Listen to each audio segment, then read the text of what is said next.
안녕하세요. 사연을 부탁해입니다. 오늘의 사연을 소개하겠습니다. 우리 부부는 도배 일을 합니다. 젊어서 시작했는데 이제는 이 일이 천직이 되었네요. 물론 힘이 들긴 하지만 이 도배 일로 나름 자리도 잡았고 우리는 만족하며 살고 있습니다. 그렇게 감사하는 마음으로 우리 부부는 주말마다 봉사활동을 하러 다니고 있습니다. 그날도 어려운 분들을 위해 도배 봉사활동을 하기 위해 한 집으로 들어갔는데요. 벽지가 낡을 대로 낡아서 시커멓게 변해 있었고 집안은 엉망진창이었어요.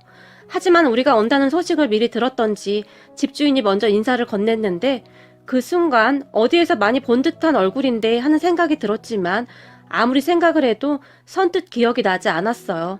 그래서 잘못 봤겠지라는 생각을 했고 잠시 후 저희가 도배하려면 좀 둘러봐야 하는데 방을 좀 둘러봐도 될까요? 남편이 집주인에게 물었어요. 네, 그러세요. 라고 집주인이 대답을 했지만 그런 집주인은 시종일관 멍해 보였어요. 모든 일에 관심이 없는 사람 같아 보였어요. 그렇게 남편과 제가 집을 구석구석 둘러봤는데 벽에 곰팡이도 많이 피어있고 생각했던 것보다 더 좋지 않았어요. 하지만 우리가 하는 일이 도배 일이니 우린 최선을 다해 도배를 하기 시작했어요. 그리고 얼마 후 점심시간이 돼서 식사를 하기 위해 잠시 일을 멈췄는데 집주인이 우리를 보며 라면이나 먹고 해요 라고 말을 했는데요. 그 말을 듣고 집주인의 얼굴을 보던 순간 그동안 잊고 있었던 기억이 순식간에 되살아났어요. 벌써 10여 년이나 지난 일이었기에 얼굴이 기억나지 않았던 것 같아요. 그리고 그 잘났던 사람이 이런 곳에 있을 것이라고는 감히 생각도 못했었고요. 저는 그렇게 그 사람의 얼굴을 다시 천천히 들여다봤어요. 약간은 옆으로 찢어진 듯한 눈에 날카롭게 오똑한 코, 아무리 봐도 그 사람이 맞습니다. 단지 얼굴색이 많이 변해 있었는데 그때 당시엔 아주 뽀얗고 탱글탱글하던 피부였는데 지금은 기미와 주름이 가득해서 언뜻 보면 같은 사람이 맞나 싶을 정도였어요. 그랬으니 제가 한 번에 기억나지 않았던 것이 당연했던 것이고요. 하지만 라면 먹으라는 말이 그 사람 입에서 나오던 순간 그때 우리가 당한 수모가 생생하게 다시 떠오르며 그 사람의 얼굴도 정확히 기억이 났습니다. 저는 그때의 일을 절대 잊지 않고 이를 악물고 살았으니까요. 벌써 10여 년도 넘은 것 같은데요.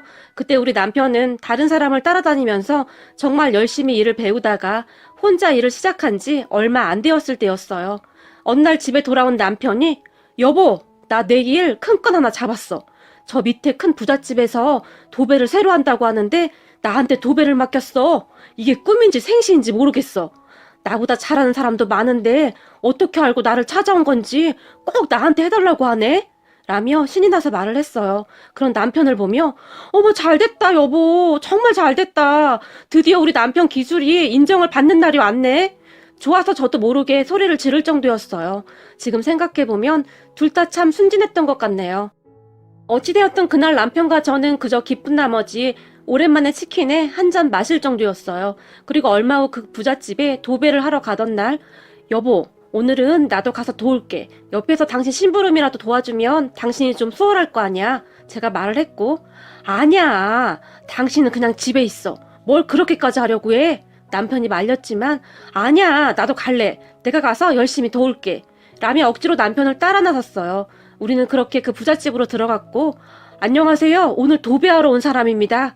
남편이 정중히 인사를 했어요. 아, 네. 얘기 들었습니다.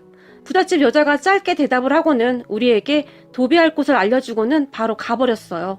그럼 부잣집 여자를 보며 좋은 집 산다고 콧대가 엄청 높네? 아무리 그래도 인사도 똑바로 안 하냐? 제가 혼자 중얼거렸는데 조용히 해. 괜히 듣기라도 하면 난리 나니까. 남편이 조용히 말을 했어요. 남편의 말에 제가 입을 삐죽거렸는데요.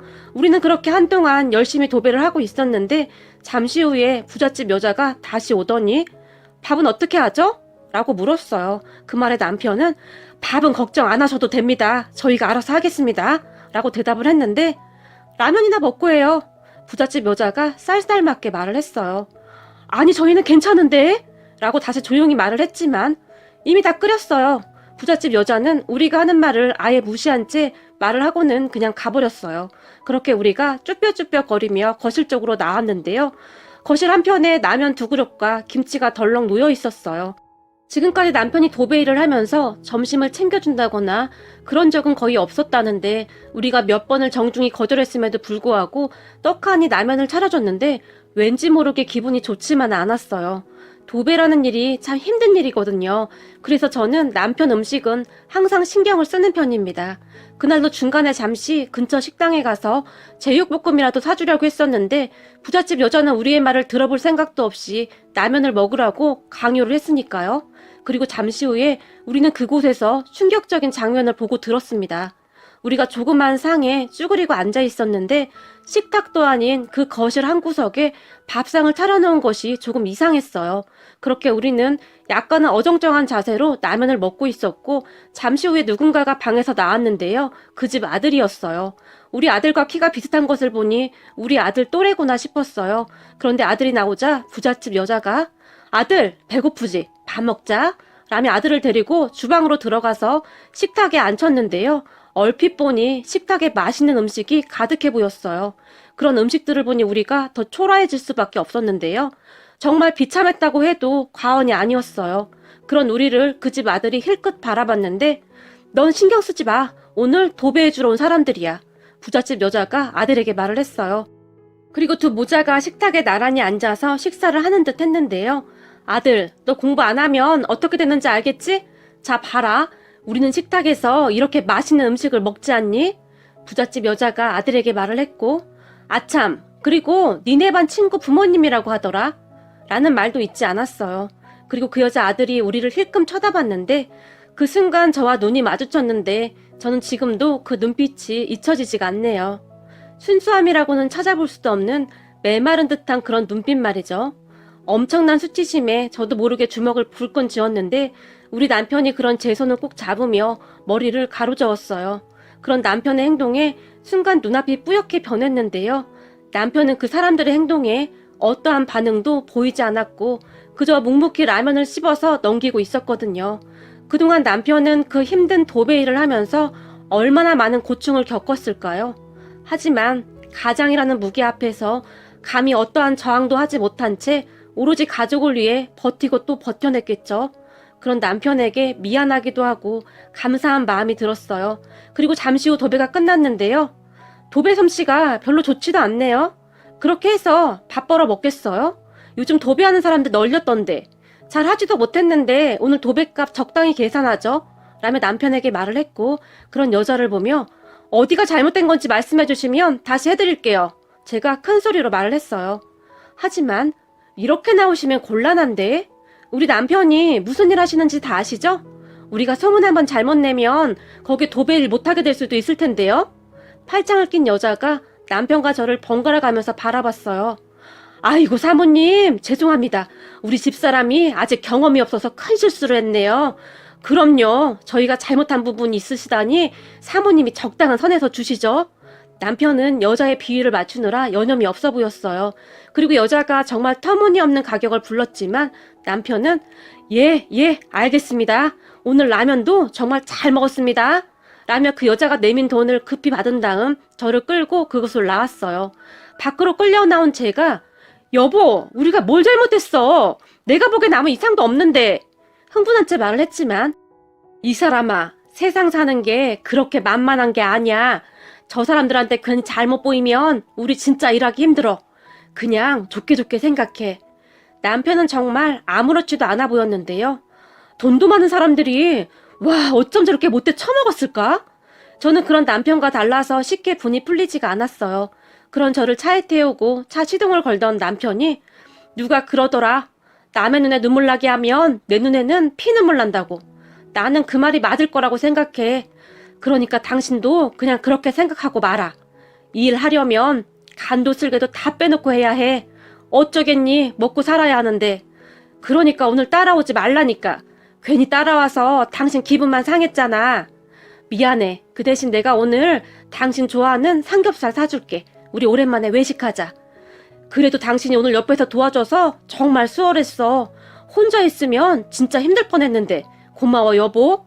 남편이 제 손을 꼭 잡아줬어요. 그때 처음으로 가장의 무게가 얼마나 큰 것인지 새삼 느끼게 되었답니다. 그리고 저도 그때부터 남편을 따라다니면서 도배 일을 배웠습니다. 한 가정을 책임진다는 것이 남편 혼자 몫은 아니었으니까요. 둘이 같이 하면 어깨의 짐이 조금 덜어지지 않을까 싶었어요. 그런 저를 남편이 말렸지만 저도 한 고집 하기에 악착같이 배워나갔어요. 그리고 언제부터인지 우리는 정말 손발이 잘 맞는 파트너가 되었고 그만큼 도배 솜씨도 좋았기에 어느 순간부터 여기저기서 우리를 찾기 시작했어요. 정말 성실하게 살았더니 어느 순간 기회가 오더라고요. 그렇게 우리는 꽤 유명해졌어요. 어느 날은 무슨 방송사에서 나왔다며 우리를 취재해 가기도 할 정도였어요. 그 덕분에 더 유명해진 것은 말할 것도 없고 말이죠. 그러다 보니 이제는 돈도 꽤 많이 모았고 번듯한 인테리어 회사도 운영하고 있어요. 그리고 우리 남편은 재능 기부 차원에서 이제 막 도배 일을 배우는 사람들을 직접 가르쳐주기도 하면서 나름 보람차게 살고 있답니다. 비록 지금은 잘 살고 있지만 우리 옛날 기억나지? 그때 우리 삼겹살 한번 먹기도 힘들었었잖아. 그때를 잊으면 안 돼. 우리 이제 여유도 있으니 기부도 하고 주변도 둘러보고 그렇게 살자. 당신 그때 그 부잣집 여자 기억나지? 최소한 그렇게는 살면 안 되잖아? 남편은 항상 당부하고 또 당부했어요. 가끔 그런 남편이 이해가 안 되기도 했지만 저는 남편이 참 자랑스럽습니다. 우리 남편은 최소한 사회에 도움이 되는 사람이니까요. 문득 지나간 일을 생각하니 눈물도 나고 정말 열심히 살았던 우리가 참 자랑스럽네요. 그런데 그날 봉사활동을 하러 간 그곳에서 그때 우리에게 라면을 끓여주던 그 부잣집 여자를 만난 것입니다. 여자는 아주 초라할 대로 초라해져 있었는데 주변을 둘러보니 온통 라면밖에 없더라고요. 그날은 정말 라면밖에 없어서 우리에게 라면을 준 것 같았어요. 그렇게 라면을 먹으면서 여자를 보며 혹시 아드님이 땡땡 중학교 나오지 않았나요? 제가 물었어요. 그런 제 말에 어떻게 하세요? 여자가 놀라서 물었고 우리 아들도 그 중학교를 나왔거든요. 라고 말을 하며 제가 여자를 빤히 바라봤는데요. 여자는 조금 당황하는 듯해 보였어요. 그런 여자에게 혹시 땡땡동 살지 않았나요? 땡땡동 큰 집에 사셨었죠? 제가 다시 물었고 네? 그걸 어떻게... 순간 여자가 손으로 입을 가리며 물었어요. 저희 기억 안 나세요? 그때 그 집 도배해주고 라면 얻어먹었었는데 그때 우리가 해준 도배가 마음에 안 든다며 뭐라고 하셨었는데 제가 여자의 눈을 바라보며 말을 했는데 그 순간 여자의 얼굴이 새파랗게 질려 있었어요. 그리고 그 여자가 제 눈을 피했는데 글쎄요, 저는 기억이 잘 안 나네요. 라고 말을 했는데 목소리가 많이 떨리고 있었어요. 네, 그렇군요. 제가 모른 척하고 대답을 했고 여자의 표정은 심각해져 있었어요. 그렇게 그날도 우리는 그 여자에게 라면을 얻어먹었네요. 그런데 적어도 예전처럼 비참한 마음이 들진 않았어요. 그 순간 그동안 얹혀있던 것이 쑥 하고 내려가는 그런 느낌이었는데요. 그렇게 우리는 라면을 먹고 하던 일을 계속했는데 얼마 후에 그 집 아들이 왔더라고요. 우리 아들과 중학교 동창인 그 아들 말이죠. 그런데 그 집 아들도 참 많이 변해 있더라고요. 예전에 귀티가 줄줄 흐르던 그런 모습은 어디 가고 얼굴이 아주 말이 아니더라고요. 거기다 성격도 많이 변해 있었는데요. 우리가 일을 하는 모습을 유심히 보던 그 집 아들이 저기 그 일하면 얼마나 벌어요? 라고 대뜸 물었어요. 우리가 얼마나 버냐고? 제가 다시 물었고 네, 도배일 잘만 하면 돈 많이 번다면서요. 요즘 취직하기도 힘든데 도배일이나 배워볼까 해서요. 그 집 아들이 불쑥 말을 꺼냈고 이 도배일이 쉬워 보이지만 절대 쉬운 일이 아니야. 남편 일을 하면서 건성으로 대답을 했어요. 지금도 물류창고에서 아르바이트를 하는데 돈이 잘 모아지지가 않아서 차라리 좀 빡세더라도 돈이라도 많이 받는 게 낫죠. 돈 많이 벌어요? 그 집 아들은 그렇게 묻지도 않은 말까지 하며 다시 물었어요. 그야 어떻게 하느냐에 따라 다르지만 열심히 하면 돈이야 많이 벌지. 근데 이 도배라는 일이 정말 힘든 일이라 웬만한 정신 상태로는 어림도 없을 텐데. 남편이 그 집 아들을 바라보며 말을 했는데요. 아저씨, 도배일 배우려면 어떻게 해야 해요? 저 좀 가르쳐 주시면 안 돼요? 그 집 아들이 눈까지 반짝이며 물어왔어요. 정말 해볼 생각이냐? 네가 해본다고 한다면야 내가 도와줄 수는 있는데. 정말요? 저 해볼래요. 언제부터 가면 돼요? 그 집 아들이 다시 간절한 눈빛으로 물었어요. 그런 모습을 보며 마음이 아팠던지 남편이 그 집 아들에게 명함 한 장을 줬어요. 그리고 명함을 받아들던 그 집 아들이 와, 아저씨 도배만 하시는 줄 알았는데 회사 사장님이에요? 그런데 이런 일을 왜 하고 있어요? 원래 사장들은 편하게 입고 그런 거 아닌가요? 우리 아빠도 옛날에 사장이었는데 이런 막일은 안 하던데? 신기한 눈으로 우리를 바라봤고 우린 받은 만큼 돌려주는 거야. 지금은 일을 하는 게 아니라 봉사활동을 하고 있는 거니까. 남편이 말을 했고, 아, 그렇군요. 그럼 저 내일부터 가도 돼요? 그 집 아들은 이미 마음을 굳힌 것인지 아주 간절해 보였어요. 그럼 내일 와서 그 번호로 전화하거라. 근데 너 혹시 우리 아들이랑 네가 동창인 건 알고 있니? 혹시나 해서 미리 말하는 거다. 남편이 말을 했어요. 진짜요? 신기하네. 그럼 더 잘 된 거 아니에요? 아니, 그게 아니라 우리 아들은 우리 회사에서 전반적인 것을 관리하고 있는데 혹시 네가 들어오게 되면 너는 처음부터 배워야 하는데 너 기분 나쁘지 않겠냐고. 남편이 자세히 말을 해줬지만 네, 저는 괜찮아요. 그러니까 걱정하지 마세요. 그 집 아들이 아주 자신만만하게 대답을 했어요. 그리고 잠시 후에 그 집 여자와 아들이 잠시 투닥거리는 것 같았는데 네가 그걸 왜 배워? 말이 돼? 여자가 아들에게 화를 내는 듯 했어요. 그럼 지금 방법 있어? 아빠는 사고 쳐서 거기서 언제 나올지도 모르고 엄마는 지금 천식 때문에 병원 계속 다녀야 하는데 병원비도 간당간당 하잖아. 내가 지금 찬밥도 엄마 가릴 때야? 그 집 아들이 큰 소리로 말을 했어요. 참 사람 인생 모르는 일이라고. 그 잘 살던 부잣집이 어쩌다 그렇게 되었는지 그 모습을 보니 무섭기까지 하더라고요. 그렇게 우리는 집에 돌아왔고 남편이 여기저기 수소문해서 알아본 것 같은데 그 부잣집이 한참 사업이 승승장구하고 있을 때 무리하게 해외에 투자를 많이 했던 모양인데 그 사업이 잘못돼서 부도가 났다고 하네요. 그 바람에 그 사장은 법적으로도 크게 잘못된 게 있는지 몇 년 뒤에야 그곳에서 나온다고 하고요. 참 사업이라는 것이 망하려고 하니까 그렇게 순식간에 망하기도 하더라고요. 어찌되었던 그래도 우리는 그 소식을 듣고는 참 안 됐구나 싶었어요. 그렇잖아요. 그렇게 잘 살던 사람들이 그렇게 되었으니 얼마나 힘이 들었겠어요. 그리고 다음날 그 집 아들이 회사에 찾아왔는데 도배 기술만 배울 거라고 생각했다가 나름 회사 규모가 큰 걸 보고 놀라는 눈치였다고 합니다. 문제는 사람 본성은 절대 안 바뀐다고 우리 회사에 들어온 그 집 아들이 자꾸 문제를 일으켰는데요. 처음에는 정말 열심히 배우는 듯 했어요. 하지만 시간이 지나면서 우리 아들에게 지시를 받는 날도 많아졌는데 그게 기분이 나빴던지 사람들에게 예전에 우리 집 도배 해주는 것들이었는데 그때 라면 쪼가리 얻어먹던 것들이 참 많이 컸다. 우리 아빠 사업만 그렇게 안 됐으면 감히 비교도 안 되는 그런 집구석인데 라는 말을 하고 다닌 모양입니다. 그 집 아들이 그러한 말을 하고 다닌다는 사실을 우리 아들은 이미 알고 있었다는데요. 한동안은 그냥 모른 척 했던 것 같아요. 그러던 어느 날 그 집 아들이 뭔가를 잘못해서 우리 아들이 싫은 소리를 했던 모양입니다. 하지만 우리 아들이 싫은 소리를 할 정도면 뭔가 크게 잘못되었다는 건데요. 우리 아들에게 싫은 소리를 들은 그 집 아들이 야, 너랑 나랑 동기 동창인데 좀 살살 하자. 친구끼리 너무하지 않냐? 직원들 앞에서 객기를 부린 것 같은데요. 그 말을 들은 아들이 이종민 씨, 공과 사는 구분하시죠? 여기는 회사입니다. 단호하게 말을 했다고 하는데요. 학교 다닐 때 내 앞에서 고개도 못 들던 인간이 많이 컸다.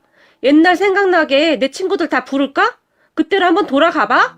라는 어이없는 말까지 했다고 하는데요. 그 순간 그 순하기만 하던 우리 아들이 그게 자랑이냐?